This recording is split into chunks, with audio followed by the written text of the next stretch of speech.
राज्यात मागील 2 दिवसांपासून काही भागात पावसाच्या सरी हजेरी लावतायत, तर काही भागात उन्हाचा चटका वाढल्यानं उकाडा जाणवतोय. तसंच ऊन सावल्यांचा खेळ सुरू आहे. कोकण, मध्य महाराष्ट्र, मराठवाडा आणि विदर्भात आज विजांसह वादळी पावसाचा अंदाज भारतीय हवामानशास्त्र विभागानं दिला आहे.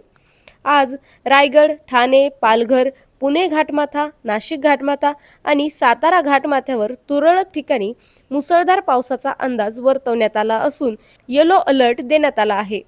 तर नाशिक, अहिल्यानगर, पुणे, सातारा, सोलापूर, छत्रपती संभाजीनगर, जालना, परभणी, बीड, हिंगोली, नांदेड, लातूर, धाराशिव, अकोला, अमरावती, भंडारा, बुलढाणा, चंद्रपूर, गडचिरोली, गोंदिया, नागपूर, वर्धा, वाशिम, यवतमाळ या जिल्ह्यांमध्ये काही ठिकाणी विजांसह पावसाची शक्यता असल्याने येलो अलर्टचा इशारा देण्यात आला आहे. तर उर्वरित राज्यात हलक्या सरी हजेरी लावण्याचा अंदाज आहे.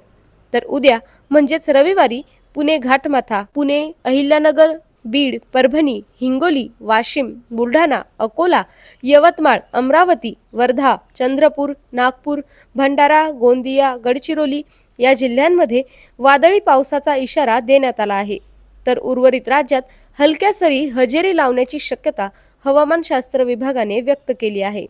राज्यात जोरदार पावसाची प्रतीक्षा कायम आहे. उन्हाचा चटका वाढल्यानं पिकांची होरपळ होऊ लागली आहे. त्यामुळे शेतकऱ्यांची चिंता वाढली आहे. गंगा खोऱ्यातील पश्चिम बंगालच्या पश्चिम भागावर आणि लगतच्या उत्तर झारखंड परिसरावर सक्रिय असलेले कमी दाबाचे क्षेत्र आज कायम आहे.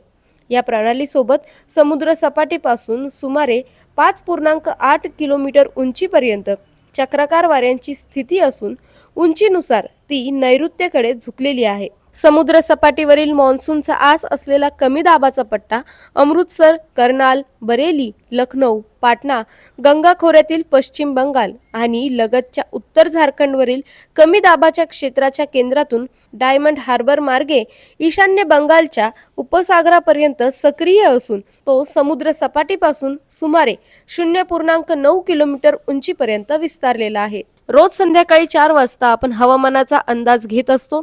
जास्तीत जास्त शेतकऱ्यांपर्यंत हा हवामानाचा अंदाज पोहोचण्यासाठी व्हिडिओला लाईक आणि शेअर करा आणि अजूनही ॲग्रोवनच्या चॅनलला सबस्क्राईब केलं नसेल तर सबस्क्राईब आणि फॉलो करायला विसरू नका.